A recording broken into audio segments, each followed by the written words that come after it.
7 days. We are starting with Monday, September 5th. It's Labor Day. And today I'm going to be using the After Tarot, which looks a lot like the Rider Waite deck, but it's a capturing of, to me, maybe like a moment later, a minute later, in the energies. So with all these planets retrograde right now, for some reason that really appealed to me.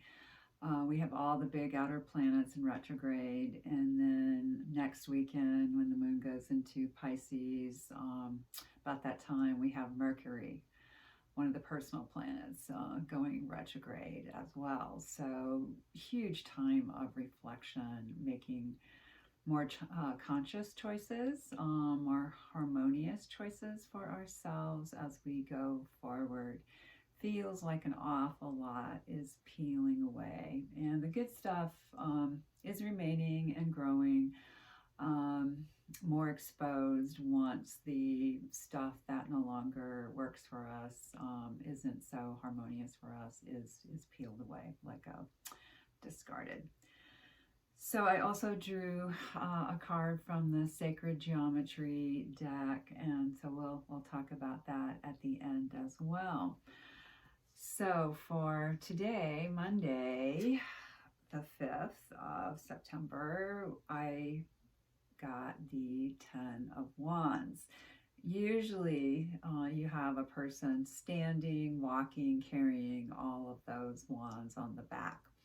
Here, our person has put down the burden and is taking a rest. And I think that's just wonderful for Labor Day. That is a great energy to focus on, putting down your burdens, taking a moment to reflect on your labor, what you've contributed, how that all of us need a rest, to listen to one's own energy.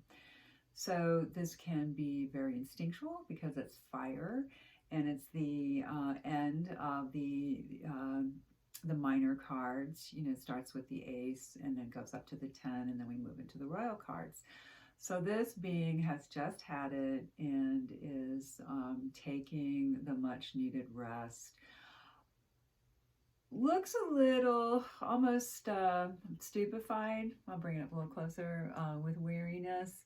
Yet at the same time, I see a pensive, thoughtful look there too. So contemplate your labor. Give yourself credit, self-love, for all that you do.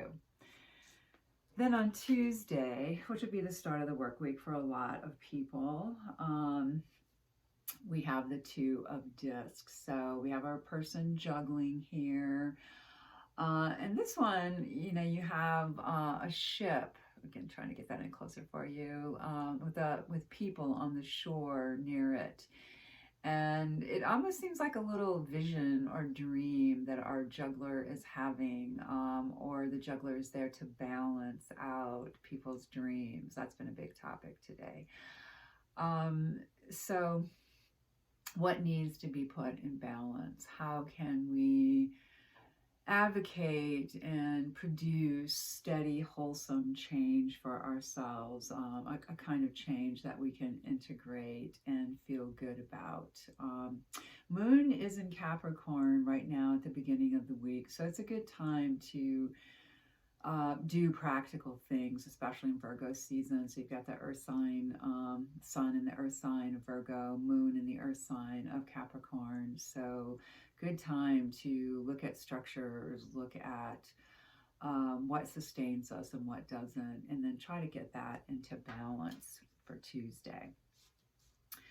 Wednesday, we've got the lovely King of Cups, and, you know, on the positive side, that is a great aspect of the divine masculine, the loving, caring, nurturing, can be father figure or partner, lover, bringing in a masculine energy, but also one of a softness, because it's related to water and the heart. So it could be looking at your own dreams and nurturing them. Perhaps someone shows up, or you hear from someone who embodies this archetype for you. Um, there can be the side also of being overly emotional, being needy, things like that. But I mean, I have a good feeling about this one. I think we're in here for the positive.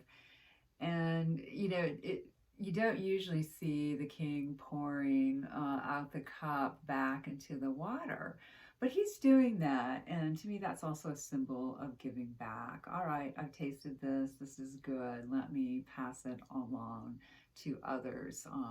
Mix it in to the waters of the soul. What is it that we are absorbing, learning a lesson about the divine masculine within, and then is that something we can put back into the collective on Wednesday. Thursday, we move to another disc, so another earth and practical card. In the Thoth deck, this is called success. People often see it as someone who has made enough, earned enough, accumulated enough that he or she can share with others. On the dark side, it can be a bit, feeling like someone is lording their wealth, their possessions over you. But on the very positive side, it is feeling like, okay, I have achieved something here. Sixes are great positive numbers, I think, so something to feel good about. Something that you can look at and say, okay, I've got this piece put in place, and I feel good about this. When we get to Friday, this is our first major for the week, the major energy, and here we have the Tower. Big shake-up energy, big disruption, and my readings for people over the decades, and readings for myself, have shown that this card can really happen in, it can happen in many ways, but two main categories seem to be either it's a very internal disruption, a knowing that you can no longer do things in the same way, that something has to change, that it would be better for you and your situation if things could change, and that might feel like internal rumblings, cracks. I mean, once I had a dream that I encountered the Tower, but it was underwater, which was interesting. So emotionally suppressed perhaps, but also it gave me the chance to observe it and to watch it fall in slow motion and to feel okay about that. So sometimes it can be like that very internal processing of it. Sometimes it's more outer events, could even be events that affect the world, or just at least affect one's own nation, or your community in some way. So I would be looking for something that signals a big shift, a big change happening on Friday rather. That was Friday. And then when we get to Saturday, we get this lovely sun card. Light on things, understanding, seeing things in a new, fresh perspective. Maybe there have been dark clouds hovering.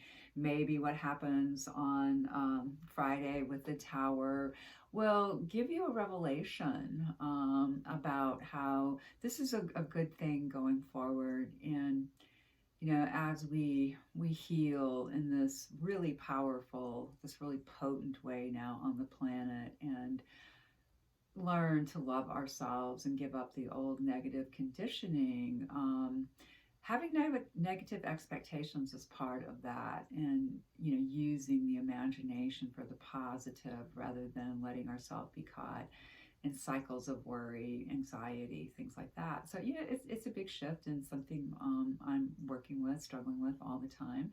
But I absolutely believe in it, and I feel like this card is a good affirmation. So after that Tower, sunshine on something. And then we end on next Sunday, the King of Swords. Very powerful with words. Someone who can speak the mind. Someone who can say sharp things, but hopefully says things again through that divine masculine kind of energy. And here you have air sign swords. So there is, that's masculine. And then, of course, it is a king, a double masculine. So it can be a little strong, can come off brusquely, let's say. So, if this is you speaking, be mindful of your words. They will be powerful. People will feel their effects, and it could be someone else speaking to you where you might feel those effects. And I would encourage you not to take it personally. Find in there what might apply to you, and don't worry about the rest. A couple of things that are different in this one is the way that he has put the sword into the ground right through his crown. And that crown, because he's wearing one as well, but he does have one. I'm going to bring it a little closer again. He has one there right in front of him on the ground, sword right through it. So that signals to me a piercing of consciousness. The crown representing, the crown chakra, that place where higher consciousness can come in. And then grounding that. How do we ground that? And that's usually not the work of this particular character, this royal card, this King of Swords. But here he does it, and I think that is also a reflection of that after tarot moment where it's like, oh, I had a revelation, I had an idea, I had information come in, just like, knowing something.